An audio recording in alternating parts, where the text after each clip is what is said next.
to Ms. Jaira H. Villamico with high honors as she gave her message on behalf of the completers.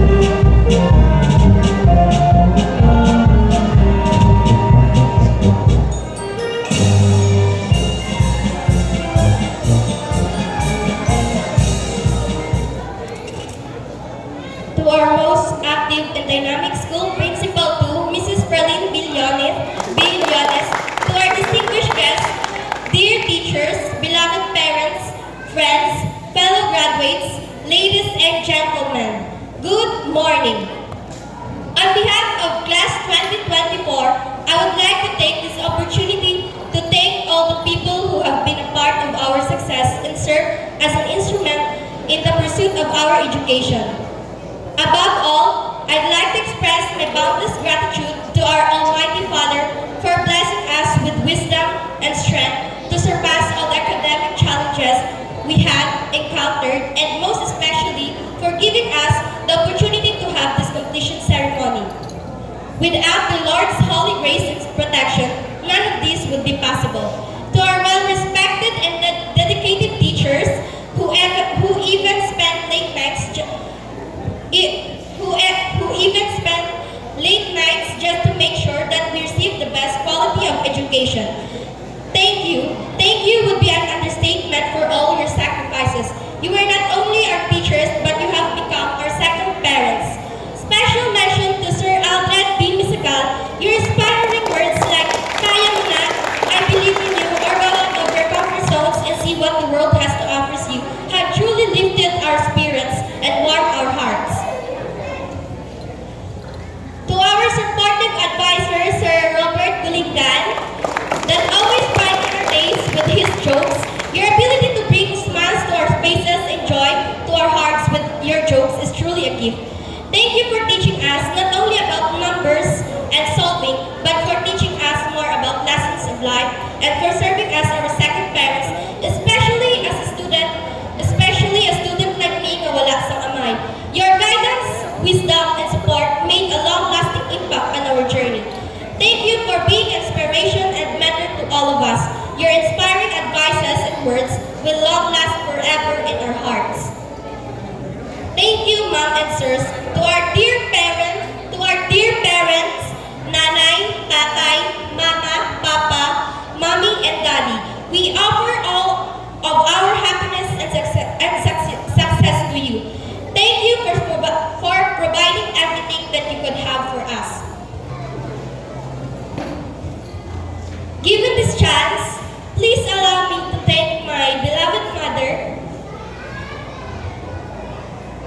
na kung wala siya, wala man ako din. Ma, thank you for all the sacrifices. Bisan ikaw lang isa. Nagtinguha ka para mabuhi kang mapa-eskwela kami, bisan wala kami sa kamay. Why kagit nagkulang sa aman when it comes sa mga pang-adlaw-adlaw ng mga kinahanglan namin ni Kuya. Especially sa amang pag-eskwela. Gamay pa lang kami sa kinbayaan mo kami. Kahit tungod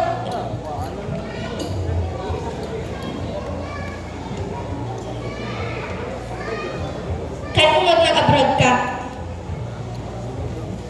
Pero I know that para man ito sa amon. Hindi man naging apos pero kung kaya mo gid para sa amon ni Kuya. Pero ma, ari na, this is it. Natapos ka na junior high school. Malayo pa pero malayo na. I may now proceed to a new chapter and stages of life kung sa diin gabudlay nga nagabudlay ang pag-eskwela. But fellow graduates, we have to be patient.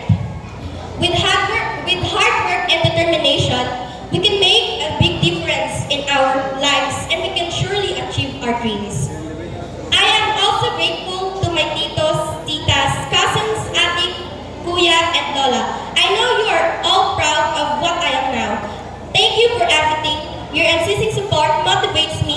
going. I love you all. Especially kay Mama Paning for supporting, guiding, and fulfilling the love that I needed. I am beyond grateful for all the advices you gave to me, especially kung may mga problema ako. To Inday Shahara and Benedict, thank you for the academic support and for being there for me whenever I encounter problems. To our friends who made our journey worthwhile, you have proved that junior high school life is really the best years of our life. Thank you for making my junior high school years memorable. Even we are far apart, but our bond and closeness will remain. To my fellow completers, I know our journey towards success wasn't easy, as the new phase of learning brought us new and unexpected challenges. Who would have thought na supposed to be memorable high school life? Who would have thought na supposed to be a memorable high school life that will be caged in a modular sa perti kainit sa panahon?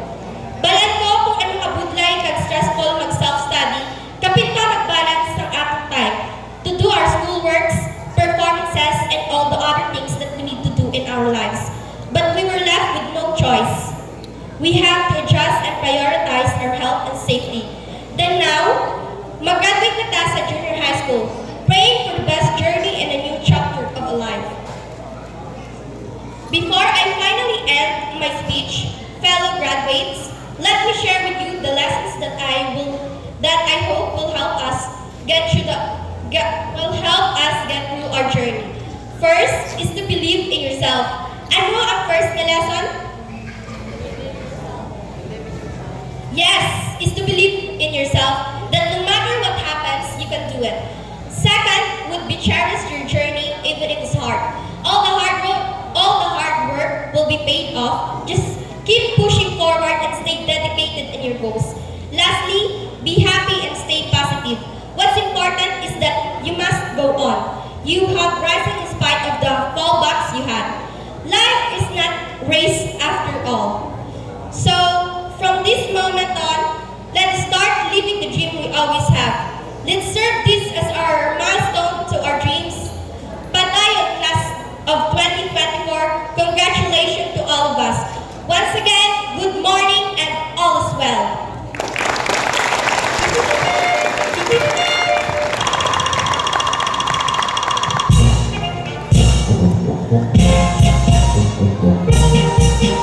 Thank you, Jaira, for that message.